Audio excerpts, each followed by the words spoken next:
So it's my great pleasure to introduce to you today for this talk Peter Friedl, who is a scientist, is a well-known scientist. So we have, in fact, made a good choice. Instead of Biden or Trump, we have chosen Friedl today. So I think that's an extremely good choice, and we stick to science. So Peter is a well-known investigator, and he did, a lot of work on cell migration, tumor cell invasion, plasticity, and migration. He is full professor at the Radboud University in Nijmegen, and holds also another professorship at MD Anderson. So he had made really significant advances, especially in imaging of tumor cell invasion, growth, and interaction, and in identifying in a lot of systems, including brain tumors, significant signaling events. So it's a great pleasure to have him here today, that he accepted to talk to us in this seminar series. I would like to remind you that we have two other really important seminars this month.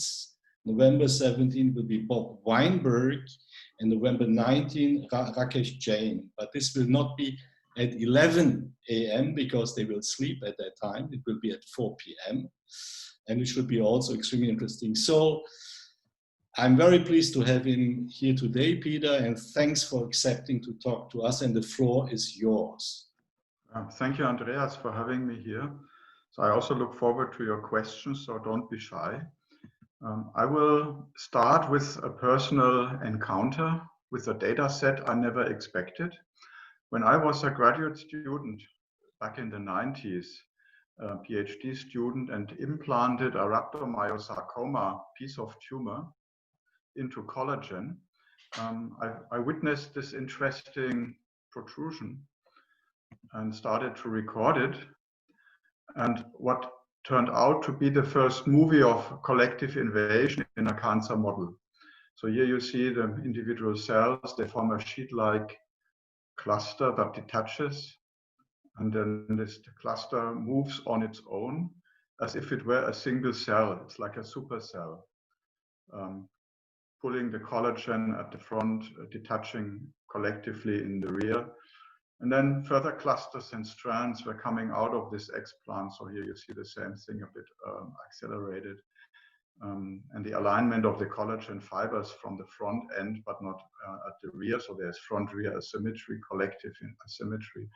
And here you have almost a little organ moving collectively. So these movies have, in a way, imprinted on me and given notion to the idea that high level of cadherins, and in the myosarcoma, rhabdomyosarcoma case, it's N, M, and R cadherin, all co-expressed.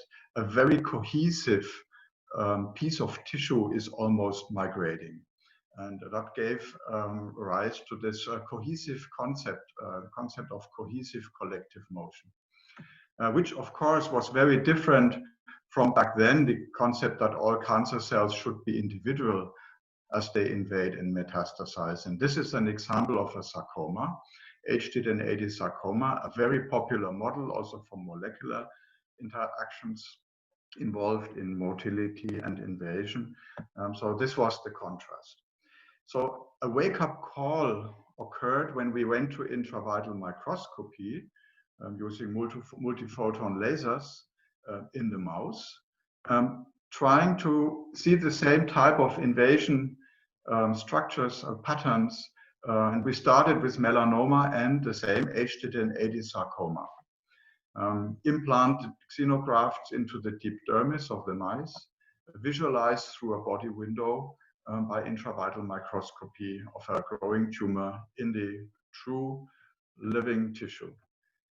When we just monitored this process after implantation over a couple of days, so here you see the angiogenic switch, you see an exponentially growing tumor, and the invasion zones already were peculiar. And when we reconstructed this a little bit more carefully with single cell resolution, we noted that by no means in vivo the HT1080 tumors were preferentially individual. Yeah, there were a few individual cells here, maybe here, here, but 98% of all cells were actually in finger-like collective strands, as you may see here. And that was in conflict with all our previous in vitro data on this sarcoma. So make a movie, you can see the cells are hanging together even here as little chains moving out, but this you could maybe label single cell motility, but everything else is clearly collective with revolving leader cells. And at the same time, as the cells go collectively, they align along tissue structures. So you see here they aligned collagen fibers or along blood vessels and other structures which you will see in a moment. So are these cells truly collective? We asked, and we stained for a marker that labels cell-cell interactions in any type of cell, that is mesenchymal and ALCAM. ALCAM is linearly present between the cells as they move like a strand, both in the sarcoma and the melanoma case. And that's making clear that the cells are truly interacting with each other as they move in vivo as a strand. Are these cells only doing this in the mouse, or is this something that we also see in patients? So here is the side-by-side human patient histology compared to the xenograft, melanoma and sarcoma. Here's a sarcoma invading the diaphragm in a patient, and this is the melanoma invading the deep dermis, and you can see very similar collective invasion patterns as we saw them in the mouse. They just were not really classified as such by pathologists before. So that means that we have a predominantly collective invasion of mesenchymal tumor cells, which went again against the idea of an individualization after epithelial to mesenchymal transition, for example, or being mesenchymal from the beginning. So we thought it must have to do with the topology of the tissue. The images suggested that. So for example, if cells go in between a myofiber and another myofiber, they have very little space in between. Or here between bundled collagen and vessels, and between bundled collagen and a nerve. All these are somehow tissue clefts and spaces that are pretty confined and narrow. So maybe the cells cannot really break out because they are limited left and right, and they just go forward where there is space. The same holds true. It's like a more diffuse collective invasion when fat tissue is involved. Here you see the linear surface of the fat cells, and the cells are intercalating between the fat cells and retaining interactions with the follower cells, which is here in yellow, the tumor cells. So these are the movies related to what I just told you, collective invasion in confinement when it's in the muscle invasion, but they don't go into the muscle, but they rather respect the boundaries. So this is similar to migration along vessels and thick collagen bundles and neurons. That's this linear finger-like pattern, or the diffuse pattern when they intercalate between adipocytes. This is all confinement. There is little space, and there are so the cells are a bit impeded, and therefore they aggregate without individualizing. As opposed to these environments, the loose connective tissue nearby the fascia or in the deep dermis in the lower deep dermis, you can see these reticular collagen fibers. And as the tissue is not as confining, the cells individualize quite a bit. And you see both single cells and small clusters. We see evidence for 3D migration next to maybe something we could call 1D migration along a single fiber. So descriptively, we could conclude that the pattern of invasion is a mirror image of the tissue structures that surround those invading cells, either adipose or vascular myofiber and neural invasion, is mostly collective, whereas loose reticular connective tissue is mostly individual. So the amount of tissue confinement may be decisive here. And we are now talking about a 2D, 3D dilemma, and we need to add a 3D type that most people are not aware of, which is 3D confining environments where you have two interfaces, so the cell is roofed, but it has some space to the lateral ends. So this is still 3D, and it is different from the discontinuous fibrillar matrices that we keep on using in vitro and we label 3D. So 3D continuous versus discontinuous. Keep this in mind for what's coming next. So in vivo, a lot of invasion is guided actually by those 3D continuous channel-like interfaces in the tissue. This was now descriptive. Can we somehow mechanistically get a handle on this? So we went back to in vitro and played with the melanoma.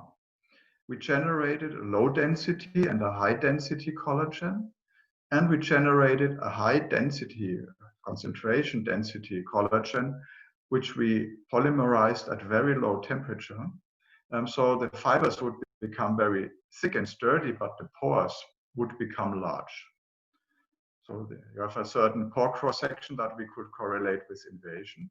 And we found that when we use the low density collagen, the melanoma cells would go individually, also the sarcoma cells. But if we increase confinement, the melanoma cells drill their proteolytic paths into the 8 milligram per ml collagen, but they stay only collectively as little fingers. However, if we use the same collagen concentration with the big pores, cells will individualize again. So we can put this as a function of the pore size. The larger the pores, the more single cells we have, and practically no collective motion. And the smaller the pores get, the more cells will become collective, and as opposed to individualization, which is totally disabled in the high density collagen. So it's a clear function of porosity, whether cells can individualize. And accordingly, you see that in the high density collagen, individual trails follow right behind through an established path, and there are no outliers escaping.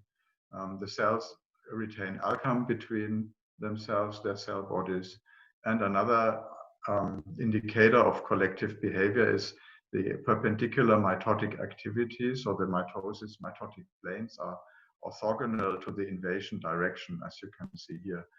So cells have a front-rear polarity and divide accordingly. So these are all indicators that a collective behavior can be dictated just by the density of the tissue or the confinement of the tissue environment.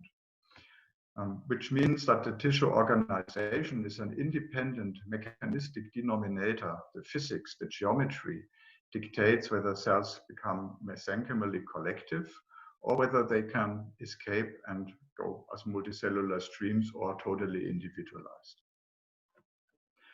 We were next interested in how this principle of plasticity of collective behaviors also applies to epithelial tumors, which are the poster child of collective invasion. And for that, we went to breast cancer. If you go to Bob Weinberg will speak later in this series later this month. So he's one of the protagonists of the epithelial to mesenchymal transition or plasticity, which predicted that when you are mesenchymal, you individualize. And then there is somehow a partial EMT where the cells retain cell-cell interactions, but also have mesenchymal traits. And this is the most dangerous phenotype, so to say. The key regulator of cohesiveness are adherence junctions through ecadherin, connecting to the cytoskeleton through catenins. And there is P120 catenin, which is non-redundant, which controls the turnover and stability of junctions. Keep P120 and ecadherin in mind for a moment. We'll go back to those.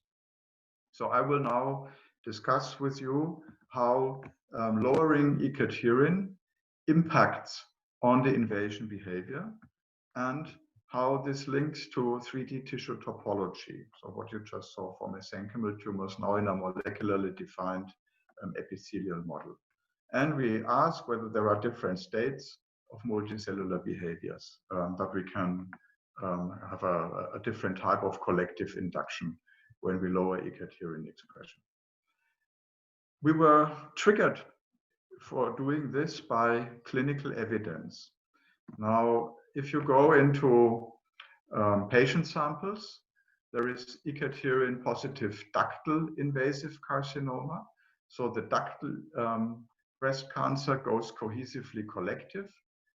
This is fat tissue invasion and stromal invasion. You see those finger-like strands and big clusters with E-cadherin between them.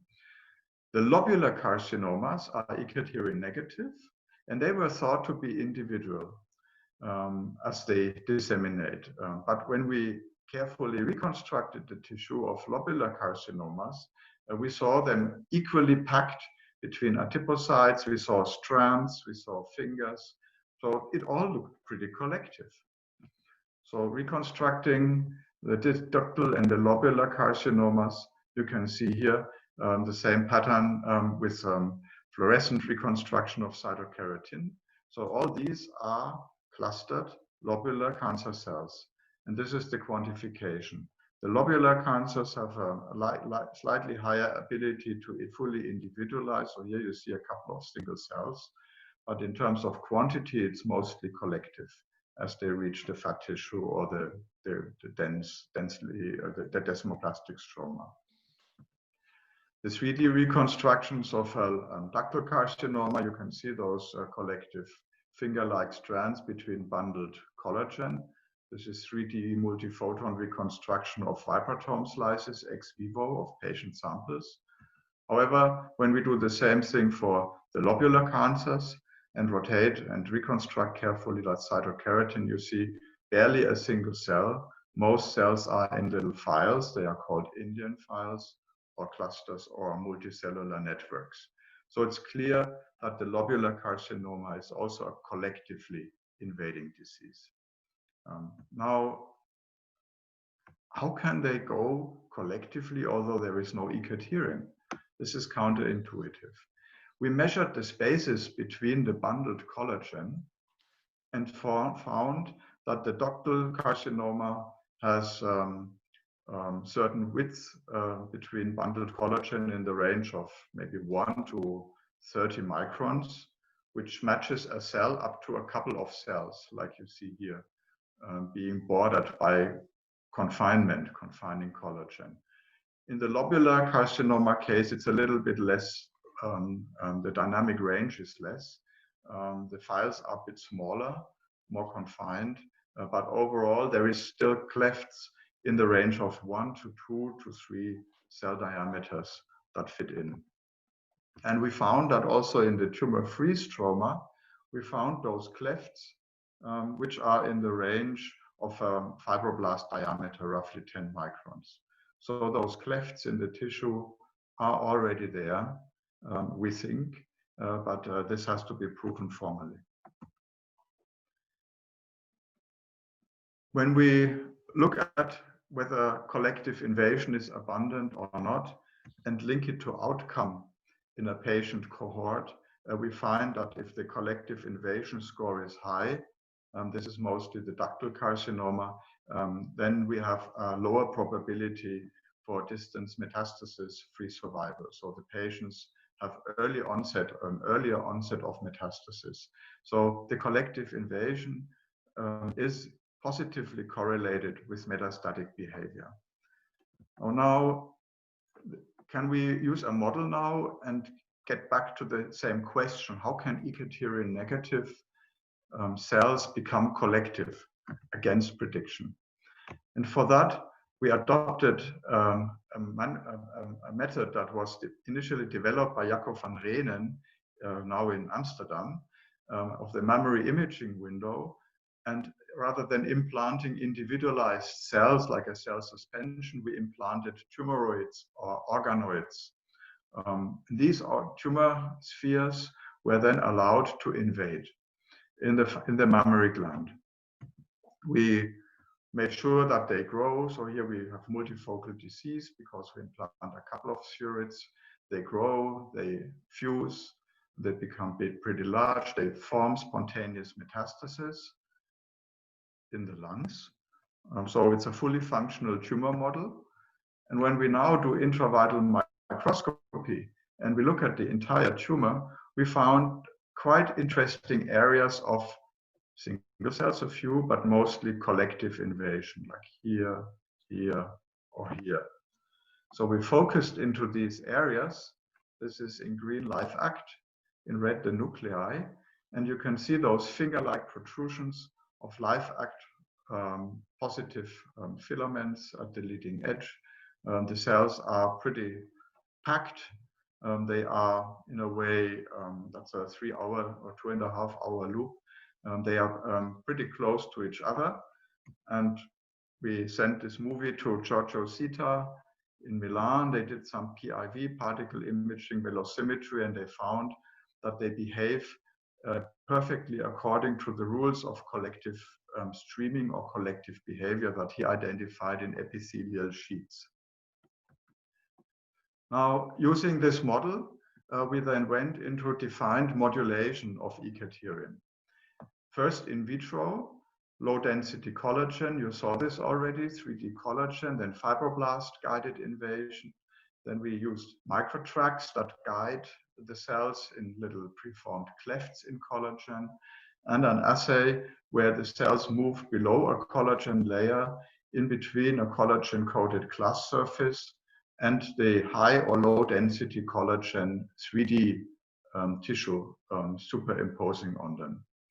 These are the collective patterns of the 41 model or MCF7 we used as a second model. And you can see these are all perfect collective invasion models with E-cadherin and F-actin along cell-cell junctions. Adding an antibody against E-cadherin to the MCF7 model here, going into this little open microtrack, you see that with E-cadherin enabled, there is no escaper. So all cells are cohesively, collectively moving along this open channel. However, when we block or inhibit with antibody E-cadherin, individual cells already escape. Of course, at some point there is a wall, and then at 48 hours, everything is jammed and it looks all collective again. So they cannot escape further. But at least at 24 hours, we have a lot of single cells coming out. So individualization is facilitated when E-cadherin is low. That fits the world literature which exists since 30 years.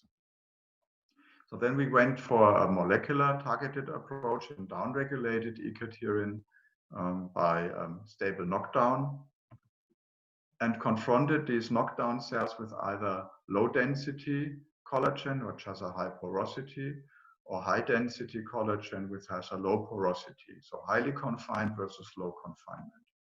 And we made sure that we have a confinement limit where individual cells here cannot squeeze through those pores anymore, whereas in this case they can. So we made sure that physically we are well controlled. And now the surprise comes that the moment we have low density collagen and we have a collective invasion in control cells after downregulating E-cadherin, the cells are individual as predicted. But when we just double the collagen concentration, so it's more confining, there is no single cell anymore visible. And everything occurs collectively, although E-cadherin is way down, 90%, and beta-catenin is already pretty washed out, diffuse at the junctions. So high density keeps the cells more likely together. We did this in the under-collagen assay as well, and you see the same picture, low density collagen, single cells run away and individualize, whereas with a high collagen density, cells remain sheet-like, collective, with F-actin in between their junctions, and you see E-cadherin is practically not visible. So these are not outlier cells that happen to have a little bit more E-cadherin. So the geometry of the matrix gives us a big difference of pattern. In vivo, we try to mimic the same, and you can see the control tumors versus the knockdown tumors. The knockdown tumors are much more, more loose, with spaces in between cells and a higher degree of individualization as opposed to the quite compact control tumors. These are the multiphoton intravital microscopy images, and we see a lot of escape, which is more rare. It's not a black and white picture, but more rare in the control tumors. Here you see the number of single cell escapers is about 3 to 4-fold increased. And particularly important, the pores that enable single cell escape are smaller when we have the knockdown here, and we see group cells and single cells. The single cells already escape with smaller pores as opposed to the Ikaterin positive control cells. So we need less confinement in order to individualize. So the pressure is towards individualization, whereas at the same level of confinement in the Ikaterin positive case, practically no cells are escaping individually. So the balance between cell-cell junction stability and confinement in vivo is underscored here. So that means that a single cell detachment is probabilistic, and it is enabled when tissue niches are non-confining.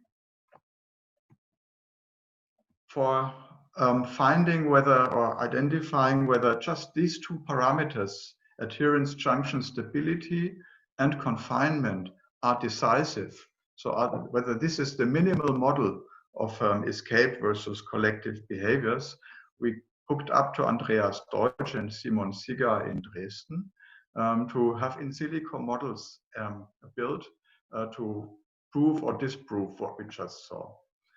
They use what's called a lattice gas cellular automaton, which had been used before for angiogenesis research and glioma invasion research.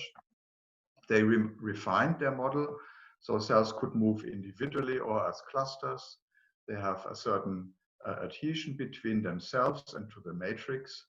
They are confined by tissue, but they also can negotiate with tissue to generate free space. So it's a probabilistic model which discriminates between confinement and the ability to generate space. And cells are in a, maybe I should stop this movie for a moment. So cells are modeled such that they are confronted with collapsed space, which they can open, similar to our under-collagen assay, which we will see much more in a moment. So this means that the cells are confined, but when they open the tissue, they are a bit non-confined, at least laterally, but not to up and down environments. And Simon, who did the modeling, generated now this sheet migration mathematical imaging. I hope the movie, let me try again. And he not only checked whether cells are individual, these are the blue circles, or collective, these are non-circle cells, but also whether they are well correlated in their migration so that neighbors have the same direction and the same velocity, or whether they are not correlated at all, which is purple. And you already may see from this video that with low cell-cell adhesion and low matrix density, individualized cells can be detected, but also a sheet which is very uncorrelated, so very noisy in the next neighbor behaviors. With high matrix confinement, the cells are only collective, but very noisy in the sheet. So the neighbors behave quite like almost single cells. Whereas with high cell-cell junction stability, the cells are highly correlated and practically never escape as individual cells. But you may see in low collagen density or in low matrix density, there is one big cluster escaping, just like the very first movie I started this talk with. So here you will now see an emerging cluster of highly correlated cells that then escape. Here it comes. And it's budding off and detaching, and there it goes. Highly correlated, like a single supercell. So taking these models into a phase diagram shows that individualization, which is here yellowish, only occurs when matrix density is low and cell-cell adhesion is low. All other cases cause collective behavior, no single cells.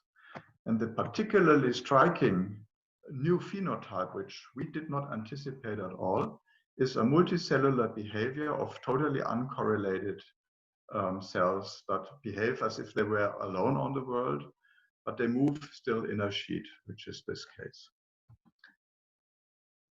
We thought maybe our interference is not stringent enough. So we screened for additional adherence junction markers that would be a bit more rigorous, and found that downregulating P120 is a game changer. So we have many more individual cells when P120 is downregulated. You can see here that with downregulation of P120, the individualization again is fully reverted when we go to the high density collagen model. So the escape is increased in low density, but the reversion is complete when we limit the cells.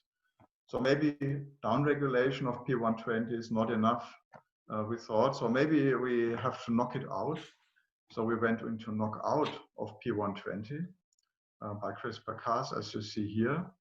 But we got the same result. At low collagen concentration, cells individualize, the 41 cells, and we get complete confinement and collective behavior despite knocking out P120. So these cells have no adherence junctions.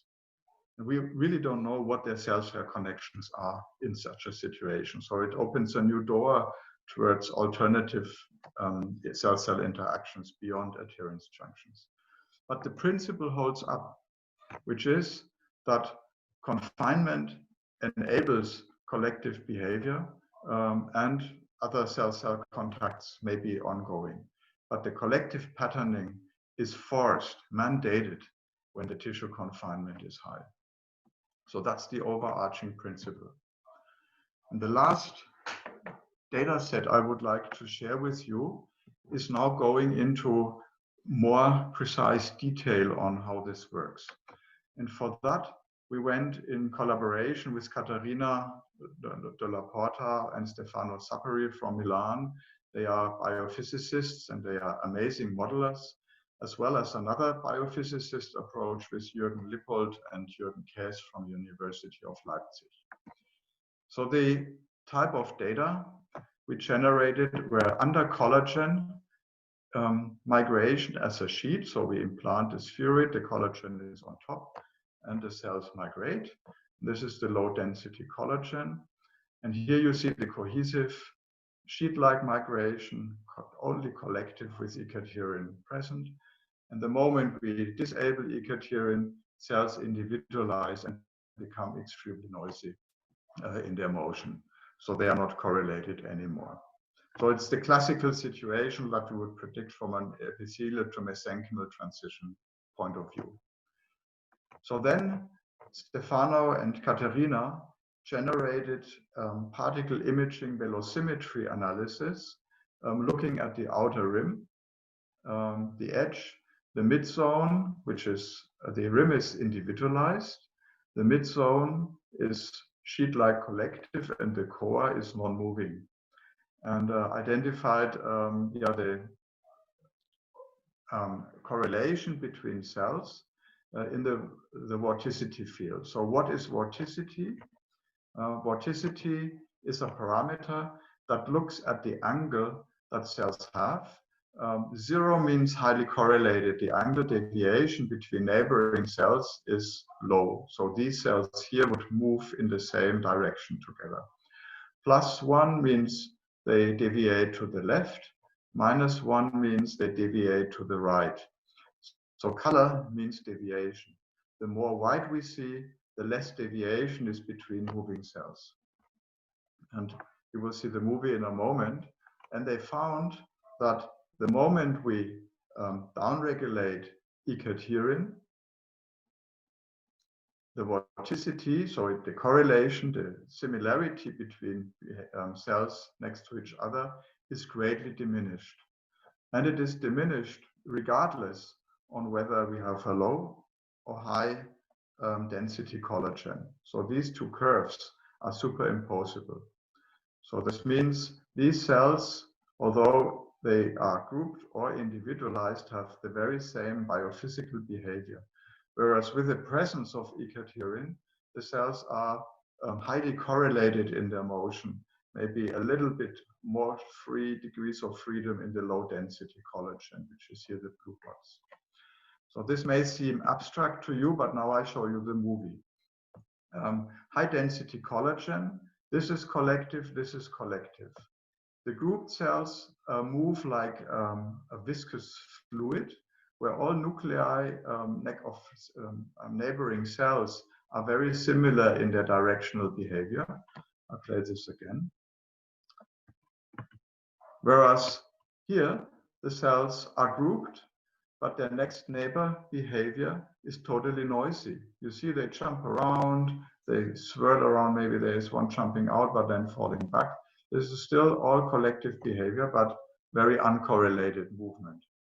And in the PIV, we could not see, so individualized and grouped of the ikaterin knockdown situation shows in terms of color, which means deviation of angles, no difference whatsoever. And this was the curve I just showed to you that was surprisingly superimposed. So that the prediction was that the cells, although they look grouped, are actually already behaving like fully individualized cells. And since this PIV was not looking at the real cells, but only on voxels and correlation of voxels, in this case of the nuclear voxels, I wanted to back up. I wanted to know whether this holds up when we use whole cell tracking, whether we can replicate that. And here Jürgen Lippold and Josef Kees come into the game because they developed a software that tracks the nuclei very precisely. You can see now here, looking at nuclear tracks, that the cells with the ikaterin enabled are highly correlated in their behavior as they move collectively, and this is the high density collagen. Whereas after knockdown of ikaterin, they are totally noisy. So this is chaos. And they call it spatial correlation of velocity direction. So the velocity of a cell goes upwards, and if the neighbor goes to the side, the correlation goes towards 0. And if the neighbor goes in parallel, it goes towards 1. So here you can see that the distance between cells, next neighbors, have a high correlation, and it fades away with a bit of distance between neighbors. However, when we knock down ikaterin, already direct neighbors are very low in their correlation, and it fades further the moment we are gaining distance. So the comparison between fully individualized cells, which is here the purplish ones, and the bright purple and the bright blue, is practically identical with the cells that are jammed, are confined by the 3D matrix, which are the other curves. And so these two behaviors are physically identical.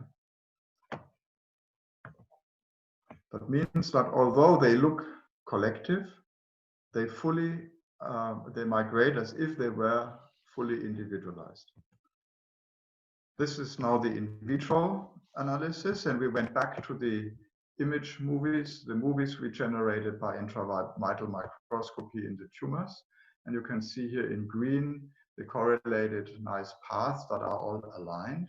Whereas after knockdown of ikaterin, even in the strands, the tracks are less extended, less linear, and they are more noisy towards their neighbors.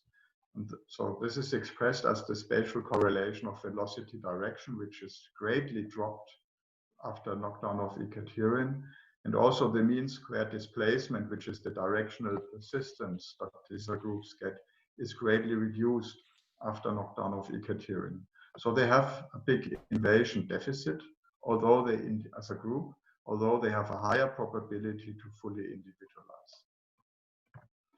So now that brings us to an area that I was only moderately prepared to take into account, which is the jamming and unjamming paradigm. So I had to learn this. I'm not a biophysicist myself.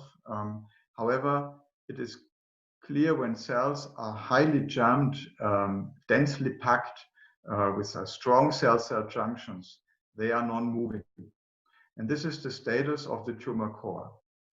When we now increase a little bit of space of the matrix, so that's 1 divided by cell density, so the cell density lowers, then they can break out and move despite the cell-cell interactions as a highly viscous fluid. It's called active nematics in the field. It's like a liquid crystal. They still are highly locked between neighbors, but as a group with little displacement relative to each other, they migrate collectively, which we call now cohesively collectively. That means little next neighbor exchange and a very high vorticity or angle correlation and velocity, spatial velocity correlation between cells.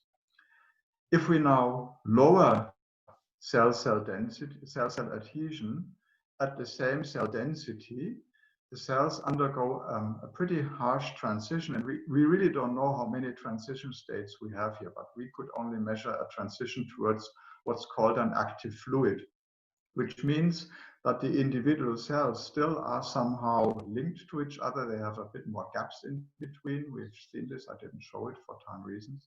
But since they are confined, they cannot break out, but they move what looks like a fluid in a fluid pipe, like individual cells, but still collectively. And when we now lower the cell density further by increasing the porosity of the matrix, there is a phase transition towards gas-like.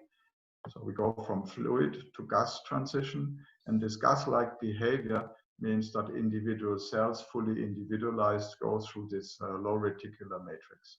And for sure, there's a probability from the active nematics to detach if the tissue is sufficiently enabling. And this perfectly, the upper part perfectly shows our mesenchymal transitions between collective and individualized mesenchymal migration. And the epithelial case, we can see 4 states rather than 2 or 3 in the mesenchymal case. So altogether, this phase diagram now allows to explain how cell-cell adhesion stability and cell density or confinement by the extracellular matrix cooperate and dictate the different invasion modes based on that. And this was published last month. So if you want to look at it, including some of the movies, you will be you will find it all in there, including the raw data if you want to do some more modeling on the primary data. So active nematics and active fluid are the 2 collective states we could identify, and then it may be interesting to look at how many intermediate states we still can find. So I'm done. I hope I stayed in time. I didn't have a clock, but I would first conclude by taking the paradigm, which is cell-centric. So we talk about neural crest-like migration, which is in the mesenchymal setting, or epithelial collective migration, which is in the epithelial breast cancer setting, and the different junction molecules that all play a role. And we have interfered with catecherins in, for instance, the epithelial case, and by lowering catecherins, we could bring the cells to a lower cell-cell interaction stability. But the entire equation requires another dimension. So just looking at cells is not enough. We have to look at the instruction by the tissue. Guidance, confinement, maybe stiffness play a role. Otherwise, we cannot understand the outcome. And this is my lesson from there, that the 3D organization of the tissue, even a 3D in vitro model, really matters a lot on what you get in the end. So those are the protagonists who did this work. Stephanie Alexander started the intravital mesenchymal migration analysis, which was continued by Anna Hager. Olga Ilina started the breast cancer invasion and the E-cadherin downregulation. It was completed by Pavel Gritsenko. Antoine Khalil did the in vivo patient sample analysis of the different states of breast cancer invasion. Jan Hendrik and Miriam Segers worked on the P120 knockout cells, and Esther Wagner and Gert-Jan Bakker made sure that the multiphoton microscope works reliably. In the end, all the collaborators whom I mentioned, I should also mention Peter Bulde and Paul Spahn from the pathology department and radiology, who allowed us to use these precious clinical samples which were required for the patient analysis of ductal and lobular carcinomas. The money givers, and thanks to you for your attention. So now I look forward to a lively discussion. Thank you. Great, Peter. Thank you for your outstanding and interesting data and talk. So maybe so I can start with with a question, and I would like to say also to the audience that they can put the questions in the chat, and if the questions are put in the chat, I will read them afterwards to Peter. So first, I would like to know how general is your problem with the jamming and unjamming? How general is it? Which type of tumors can it be applied? Can it be applied to all kinds of tumors, on brain, on so whatever? So how general? What is your feeling about it? Yeah, I didn't show this, but we also looked into glioma. We found that in the parenchyma, the interstitial parenchyma of the brain, the glioma cells form networks where they have like finger-like, tip-like interactions mediated by P120 and N-cadherin in this case.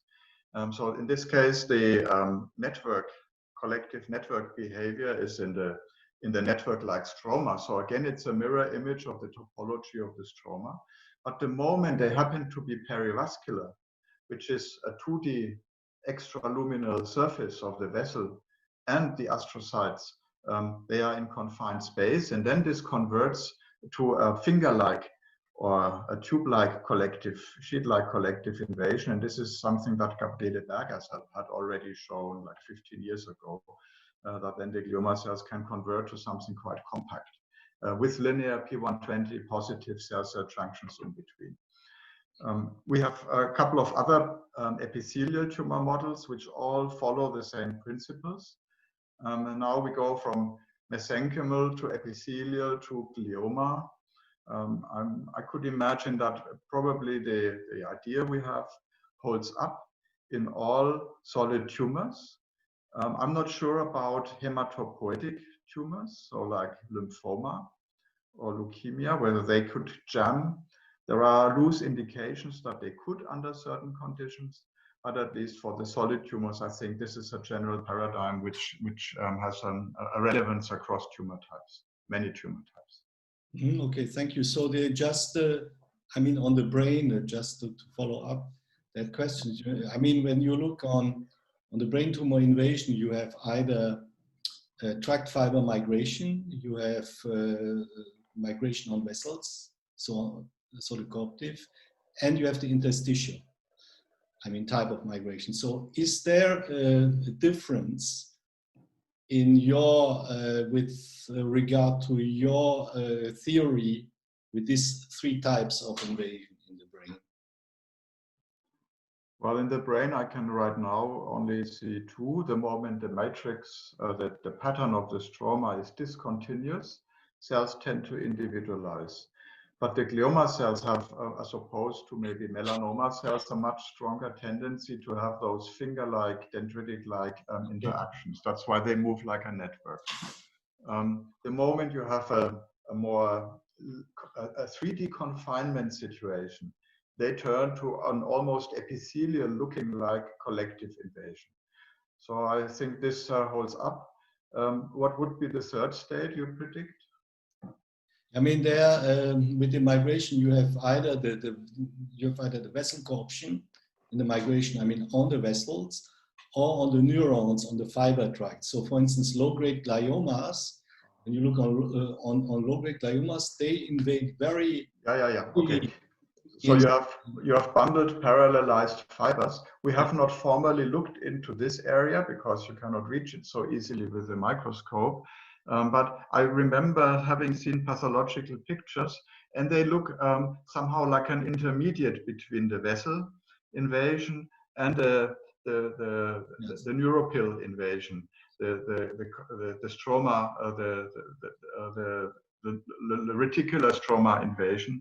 And are mostly cohesive, compact collective strands, look like compact collective strands, but we have not formally tested this particular zone. I agree. Okay, thank you. So I will now get on the questions of the audience. Fredrik Saltel asked how the high density collagen promotes the EMT. So what is the matrix when the high density matrix is that promoting EMT? So what is I have now I see a picture that Valerie Weaver published, where she put a spheroid of a mammary epithelial cell line, which is non-neoplastic, onto a stiff matrix or a soft matrix. And in the stiff matrix, they formed an invading sheet where vimentin was upregulated in the tips, and they suddenly would move, not individually, but collectively, and they would have EMT-like markers. And they found that integrins play a role, and I don't remember whether they entirely followed up whether YAPTAZ was involved, but there is an integrin-mediated stiffness sensing module that links to this EMT-ish, mild EMT-like behavior. We have not found in our models a clear evidence that EMT is involved because the moment we downregulate ecadherin, the 41s remain an intermediate EMT-like cell. And here the matrix is overarching, so they could be collective EMT-like, or they could be individualized EMT-like, depending on matrix packaging.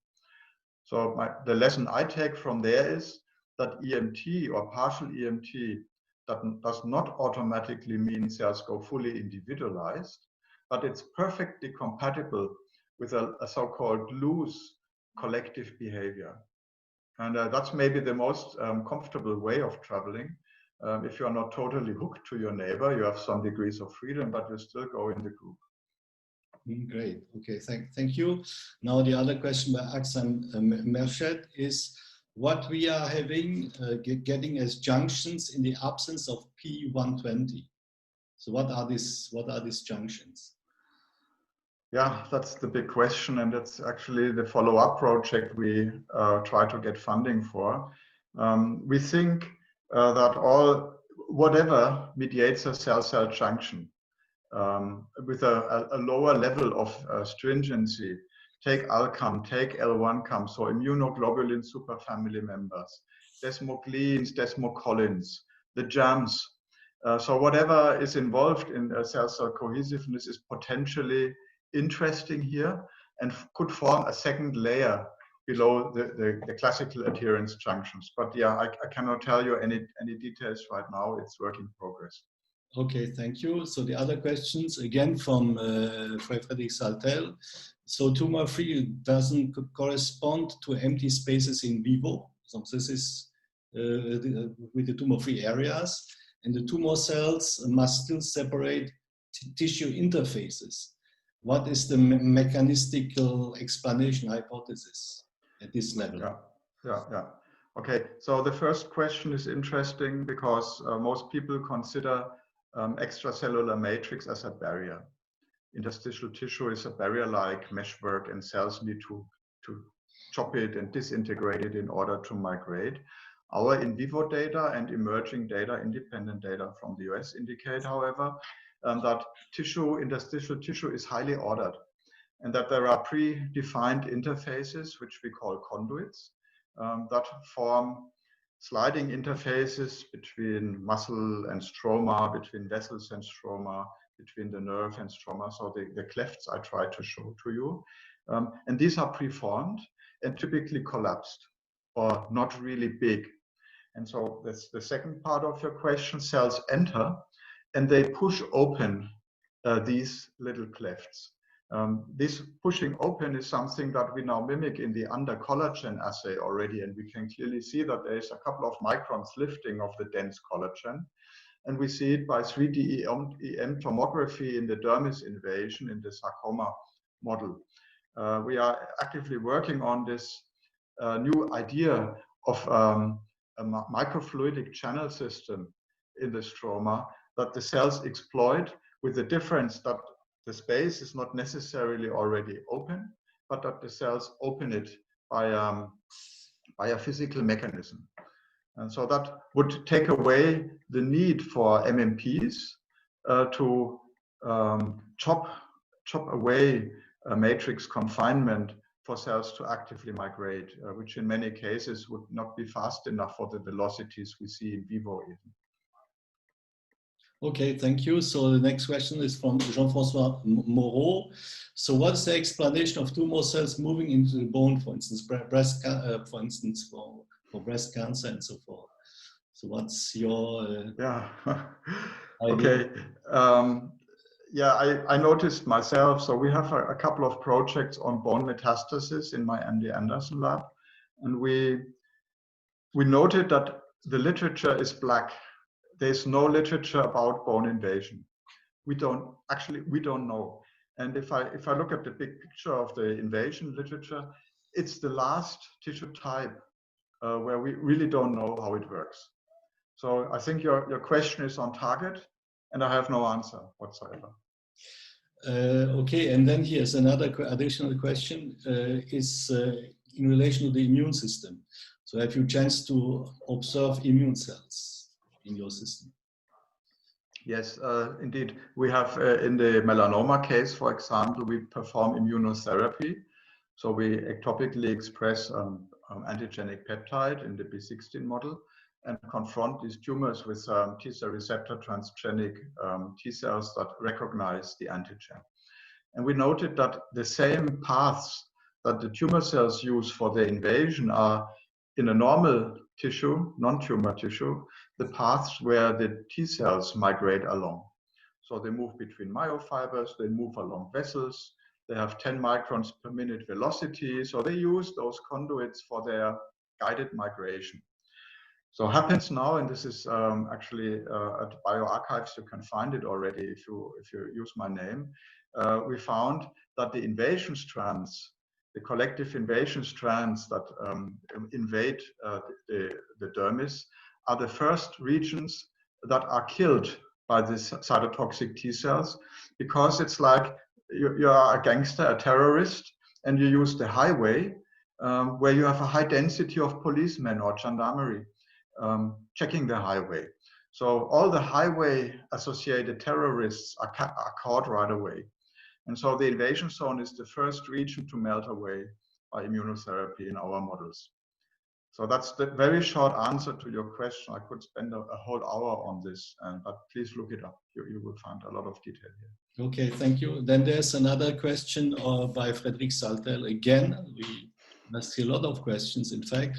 So did you perform transcriptomic proteomic analysis in your knock-down cells? And so which were in high density versus low density? So no, we have actually, no, we have to do that. We have not done it.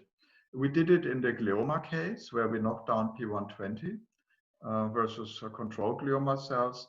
And we found a lot of morphogenesis related pathways, filaments and cell-cell junction pathways downregulated.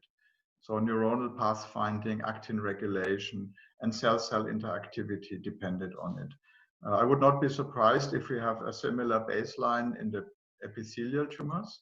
But the interesting question you point out is, how is confinement changing the transcriptome if E-cadherin is low? And this is something we'll be doing. Yeah. All right. Yeah, but I mean, there's also the idea of single cell studies. So I haven't seen any single cell data your presentation. So are you doing this now? So are you? Yeah, we did before on the glioma case, we did bulk RNA sequencing. If we now go into this, the single cell sequencing will be helpful. But then, yeah, we need to have a way to relocate the different states, because in the end we have 4 states in the same culture.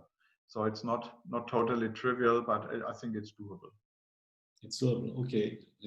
I mean, it's great. So have you any, I mean, the interesting thing is really to look, for instance, in the brain, because we're pretty interested in the brain, on the differences between, let's say, the invasive strands and the more central areas, so of the tumor, in terms of proteomics and transcriptomics, and also in the behavior. Maybe that will help to explain some of the behavioral phenotypes. Yeah, I can already share with you Yes. on the melanoma and sarcoma type tumors in vivo. We did this. So we dissected the tumor core and the collective invasion zones, and we found both cell cycle regulation and DNA repair, and some matrix remodeling signatures being upregulated with invasion. And that links to our recent finding that a collective invasion is a resistance niche. So if you irradiate those tumors, the collective invasion survives better. And now we are looking into resistance mechanisms that are induced by this in this compartment.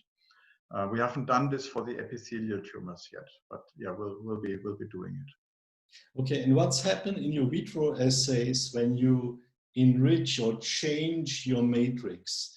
When you add, for instance, growth factors, stuff like this, or let's say TGF-beta or other types of, let's say, proteoglycans, stuff like this. Is this changing your general theory? So is the theory shifting the jammed and unjammed if you do that? Now we did HGF stimulation, so we did a little screen in the 41 model, or also a head and neck carcinoma model, which is really collective. So we added fibroblasts, and we found that fibroblasts release a bunch of growth factors that induce both collective invasion, but at some point also individualization.